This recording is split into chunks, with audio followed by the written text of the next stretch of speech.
Well, if you're retaking, you know that you are going to have to write a letter for question 5 of paper 2. I can't believe you haven't made this video before, Mr. Salles. And if you're not retaking, you might just want to know how to write a letter because it could come up for you. Now, why isn't there a Mr. Salles writing a letter video already? Because question 5 is always the same, even if the wording changes. The reason I know that is because the marking criteria is always the same. That means the examiners are looking for exactly the same skills, no matter what the task, if it's a blog, if it's a newspaper article, if it's a letter to your head teacher, if it's something you're writing for your mum, the same criteria. So all you need to do is practice how to be persuasive. I'm going to show you with an example.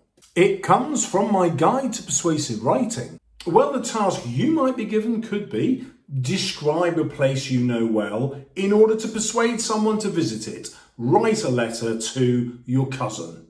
So, my son has just moved to Shoreditch, which for students of literature is a big deal. His flat is built next to the site of London's first theatre, The Curtain, where Shakespeare famously learned to act and write plays.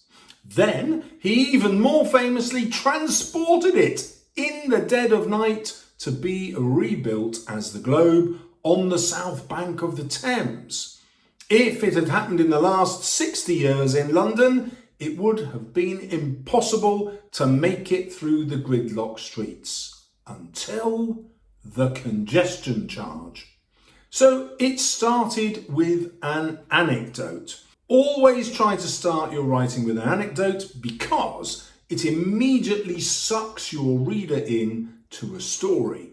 It's always easier to be persuasive when you give them a story, and the story will always fit a letter.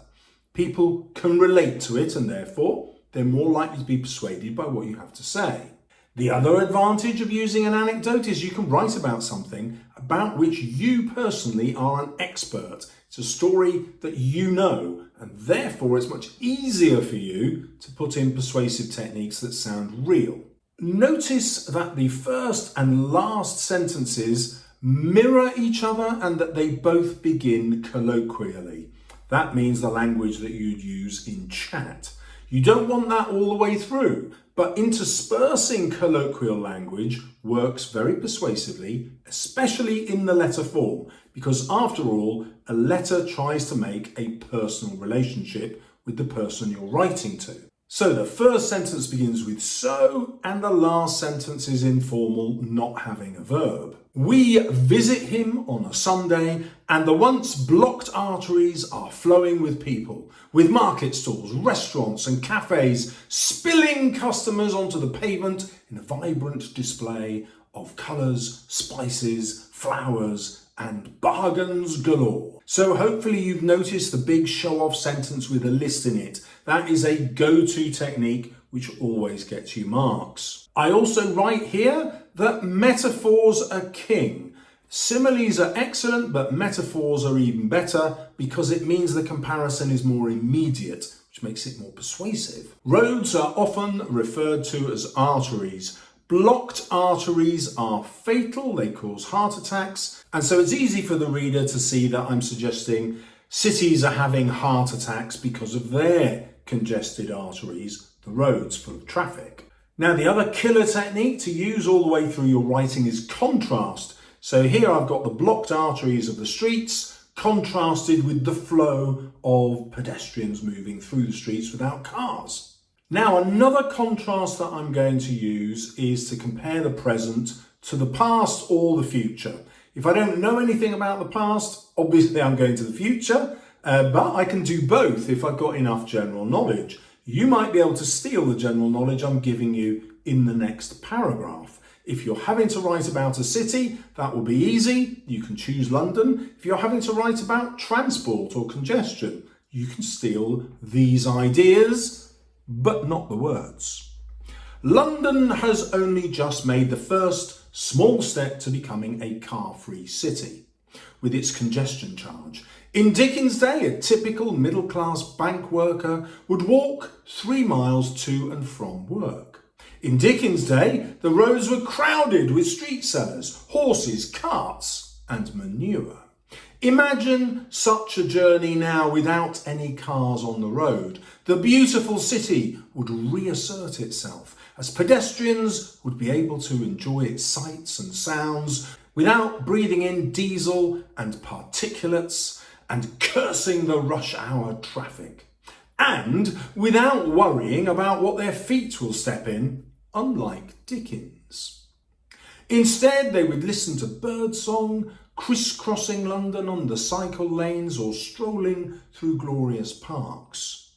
Millions of people live within 3 miles of London's city centre, and every single one of them could walk. How much longer and healthier might they all live to enjoy it as well? Was a long paragraph packed full of techniques. Check out my alliteration of the W.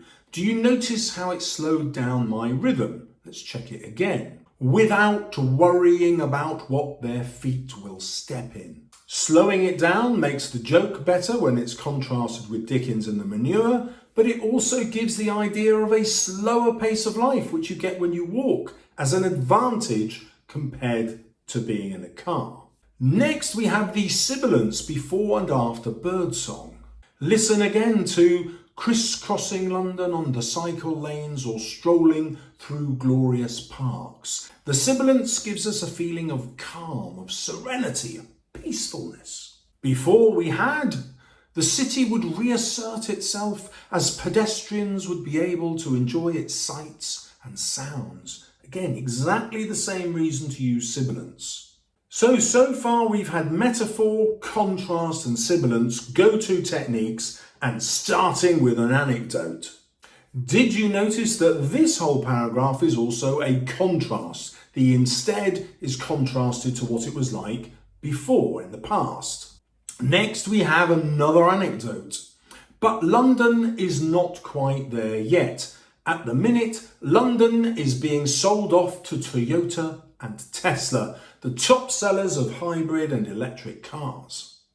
My son and his friends play drinking games where they take a sip every time they spot a Toyota Prius. Every second car is a Prius. Actually, I've got a Prius.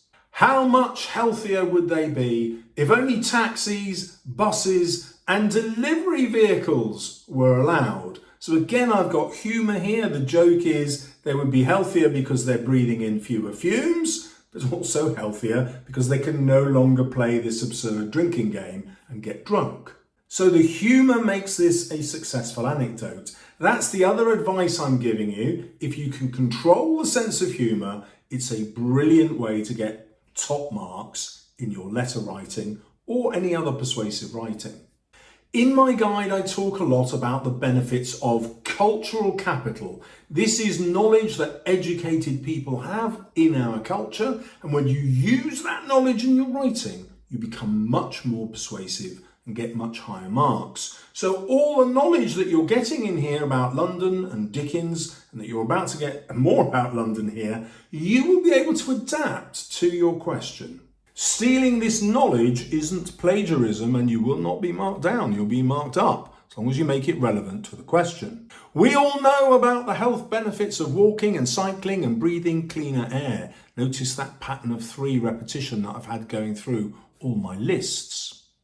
But did you know that just the proximity of a body of water, even a large pond, actually improves health? That's a fact, by the way. Steal it, use it. And our mental well-being. London, like your town, is full of hidden rivers which have been built over. The most famous, of course, is Fleet Street.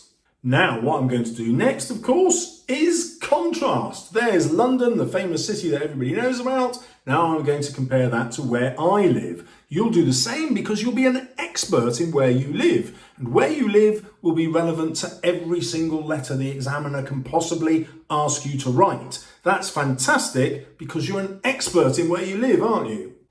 In my hometown, Swindon, thanks for asking, The canal used to come straight into the city centre before it was paved over to create a shopping precinct, which is now home to decimated stores. Literally more than 1 in 10 are boarded up and desperate for business. And it will be the same in your hometown. It's easy to paint this picture of doom and gloom. Compare this to the city centres with canals and waterways which have been restored, where weekends and evenings are spent strolling, meeting neighbours, enjoying nature, right in the very heart of what used to be called the urban jungle. So we've got the metaphor there, the urban jungle. We've got the list again. We've got the pattern of 3 again. We've got really powerful verbs which give you a real sense of the action. People are strolling and therefore obviously enjoying the environment. Or they sip drinks or dine on world cuisine at the cafes and restaurants which welcome you with their outdoor seating, embracing a communal, civilised life. Again, verbs do the work, embracing that feel-good factor. And then, of course, the alliteration of embracing and civilised. Sibilance again, creating a sense of peace. Compare that to the sibilance earlier, which was sinister and disgusting because it's comparing the city centres you don't like. So we have a shopping precinct, which is now home to decimated stores. So the sibilance becomes a sneer. We've looked at the sibilance. Let's now look at the consonants with B and D. Can you predict just from the sounds of B and D whether it's going to be negative or positive? Well, here we go. They are boarded up and desperate for business. It sounds harsh, doesn't it? Brilliant.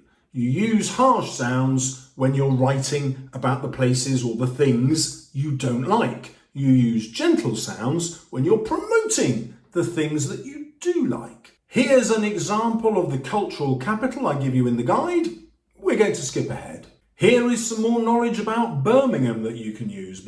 I put this in because obviously people come from all different parts of the country and will have different knowledge. Read this if you want to know about Birmingham. Now we're going to look at how direct address and imperative verbs force your reader to make decisions to agree or disagree with you. Obviously you want them to agree. Imagine town planners daring to put up more concrete monuments to their stupidity in a town without cars. The residents would be up in arms because the city would be where they live and play rather than a convenient transport hub to somewhere, anywhere else but here. Let's reclaim this future for ourselves. A line you can steal. That won't be plagiarism because it's short and will be relevant to every letter and any persuasive piece you ever write. Before we simply sell it to Elon Musk, see the sibilance as negative there? And the other billionaires who follow him. Have you heard about his multi-billion-dollar plan to dig tunnels to take cars away from cities? I have a better solution. Let's just make our cities better places to stay in and save billions of pounds and improve millions of lives. See how the sentences are built upon contrasts again? And if you've been following my videos, you know that you can make Elon Musk relevant to any single topic that comes up. In the meantime, you can find me in Shoreditch, dreaming of a better world in my Prius. So it's always lovely to have a circular structure. And going back to the Prius idea is now letting the audience in on my joke. My son is getting drunk in Shoreditch because of me. Ending on a really short sentence is also a dramatic way to conclude your writing. And the ending also works as a contrast. Building your writing through contrast is a really easy way to make it seem planned because the sequence of your argument naturally builds itself. This is what the world is like, which we don't want. And now let's contrast it with the world which we do want. Well, hopefully that might come up. There are only 11 questions in here because I could only think of 11 questions that you'd be asked. And one of them came up in 2022. The next hardest question on paper 2 is obviously question 4, and if you'd like to know how to smash that one, check out the video coming up now. Go on, it's right there. Check it out. You know you want to.